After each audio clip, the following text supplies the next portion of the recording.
Something else that I think is interesting along these same themes is magic. Ritual magic I'm talking about here, not tricks.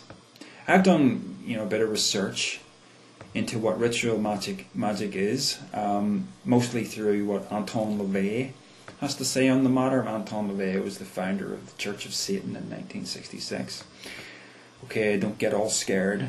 This is purely research.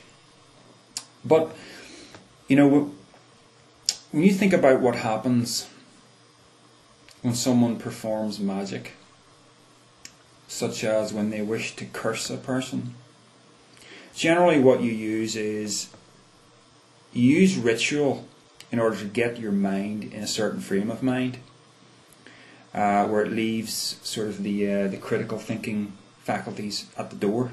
That seems to be what ritual is for. And then you go through some kind of process where you may have an effigy of some kind.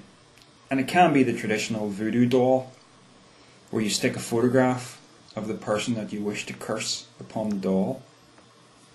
You enter the ritual chamber and you proceed to stick pins in the doll. And to a scientifically minded person, this all seems very silly. But what you're actually doing is you're using a visual aid that allows your consciousness to focus upon the actual intended target of your curse, which is the person.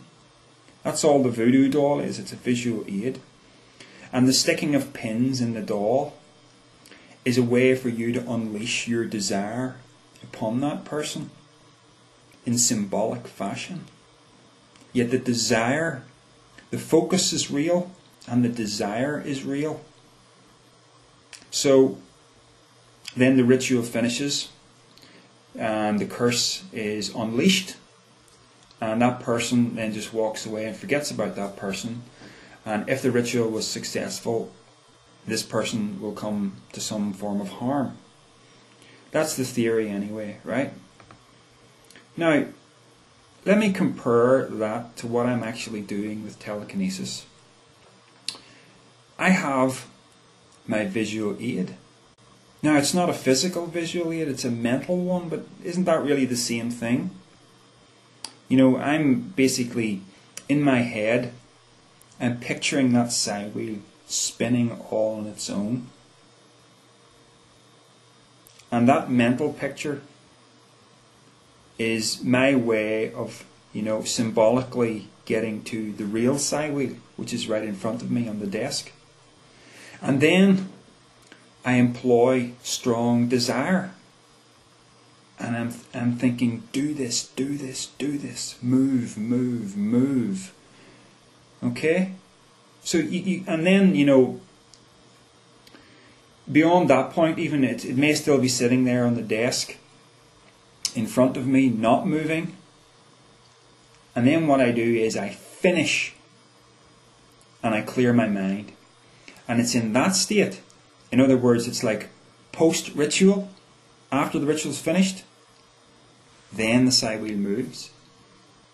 So with telekinesis and with magical ritual, it's kind of like the same thing.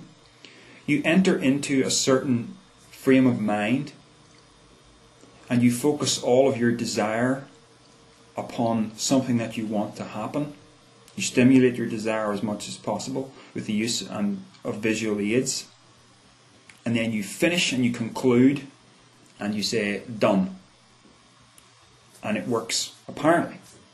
So in terms of telekinesis, it works. And it seems to be the same sort of mechanism for magical ritual, whether it's a blessing or a curse or a lust ritual or whatever. So I got no intention of, practicing magic as such, but I think there's a notable parallel here that indicates very strongly that whatever it is that's behind telekinesis is exactly the same thing that's behind magical ritual. And it's something very, very mysterious. It's almost like you're able to take your own consciousness and unleash it behind the scenes to perform a task that, according to the laws of known physics, ought not to be possible. Very, very weird stuff. Getting telekinesis to work underneath a glass bowl continues to be a bit hit and miss for me.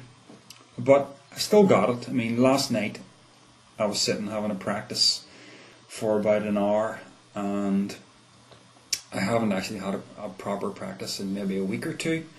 So, you know, I've been slipping, but I still seem to have it. And the best advice I can give you for, you know, moving on from the standard psi wheel to the covered psi wheel, if you're really struggling to get that to work, the best advice I can give you is, in the same session, practice first without the bowl on top, and when you've got it working, then put the bowl on. That's what gives me the best success. The idea of me, you know, let's say I had the apparatus all set up for maybe 24 hours, and I just walk into the room and it's already covered, and I try to do it, it won't work. I have to uncover the bowl, get the energies flowing, whatever those energies are, and then cover it. And I guess I'm working on the theory that whatever I have unleashed is actually now located in and around the psi wheel, so that when I put the bowl on top, it's already there working on my behalf. That said, it does seem to be possible to break through the glass. Like I did mention that I had that strange experience where something passed through my hand and then made the psi wheel spin through the glass, so it is possible. It's just really hard. And if you want to make it easier for yourself, I really suggest doing it uncovered first, then covering it and seeing if you can reproduce the same effects. Some people who practice this claim that the glass is purely a mental barrier, not a physical barrier, but all my experiments have led me to believe that the glass really is a physical barrier. I mean, I have done this under the glass bowl often enough that there should be no mental barrier to this working, and yet it continues to be really, really hard to get to work. And during those times when I can get it to work, it's always in a much less profound way than when there's no bowl over the top of it. It's always much harder. So there is something about the glass bowl that is impeding these forces, whatever they are. That's my take on it anyway. So 2 years later, I'm able to do telekinesis, and I still don't know how. And that's a weird position to be put in. I think the real answer to what this is, I think it lies in the fact that our general understanding of the universe around us is inadequate. I mean, if you come at this from a religious framework, where there's God and the devil and angels and demons and all that, you will impose that sort of a framework upon the findings.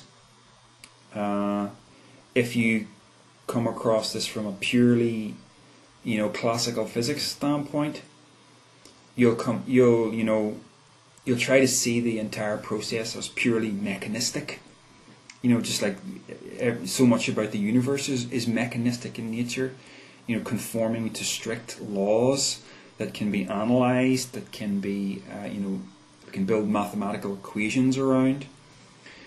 But I don't think either framework is adequate, and I think maybe quantum physics is really where we start to maybe get towards where an answer might lie. And by that I'm talking about things like the double slit experiment, where consciousness and observation has an effect on whether something becomes a particle or a wave. I think quantum physics is the one thing that stands a chance of actually giving us a deeper framework about the nature of reality. A framework that is scientific, but not purely like classical physics. And I think this framework is going to be one where consciousness is going to be seen as a much bigger deal than classical physics ever gave it credit for. That's my best guess as to where I think things are going, and it is just a guess. For the time being, I simply have to live with the fact that strange things happen that defy explanation using current science. And that is the way things are. The effects are what they are, and I still believe these effects are open to discovery by anyone who comes at this with an open mind.